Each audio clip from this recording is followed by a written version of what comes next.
Star Dharmendra music मलिया DJ Guddu राज माँ Gayatri recording studio.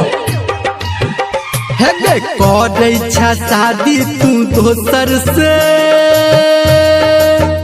हम तोहरा शादी में एबोगे। अच्छा हो करे छा शादी तू दोसर से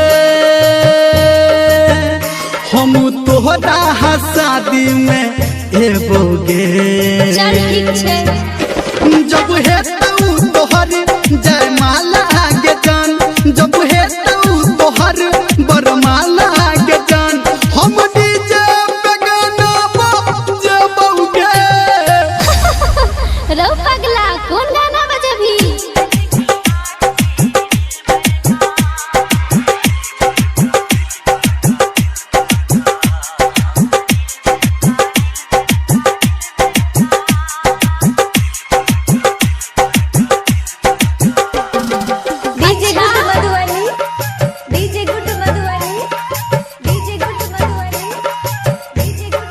अभी आप सुन रहे हैं सावरिया म्यूजिक।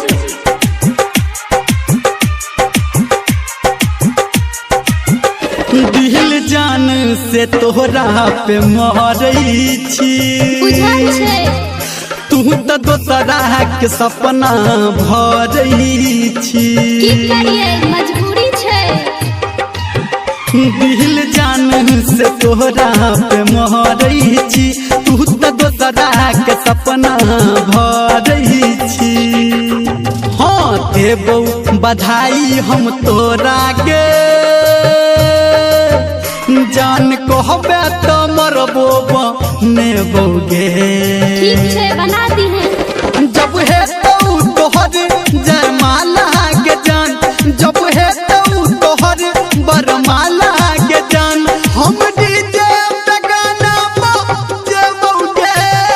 रे बाबू तो बाज ना कौन गाना बजबी?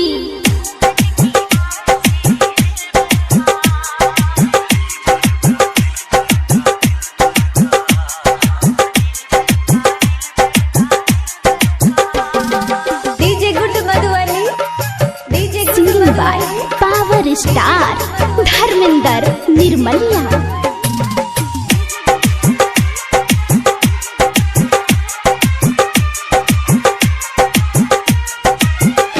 नहीं डरतौ तोहर दीवाना गे,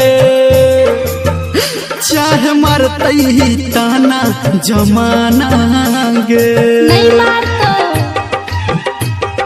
हाँ नहीं डरतौ तोहर दीवाना गे, चाहे मरतई ताना जमाना गे। हाँ धर्मेंद्र निर्मलिया कहै छो,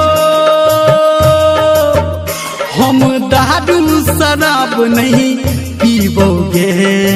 ओके बाबू जब हेतौ तोहर जयमाला के जान, जब हेतौ तोहर बरमाला के जान, हम डीजे पे गाना बजाबोगे।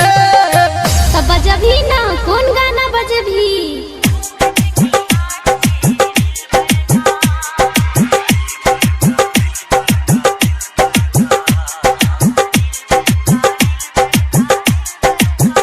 हाँ करे छा शादी तू दोसर से, हम तोहरा शादी में एबोगे। जब हेतौ तोहर जयमाला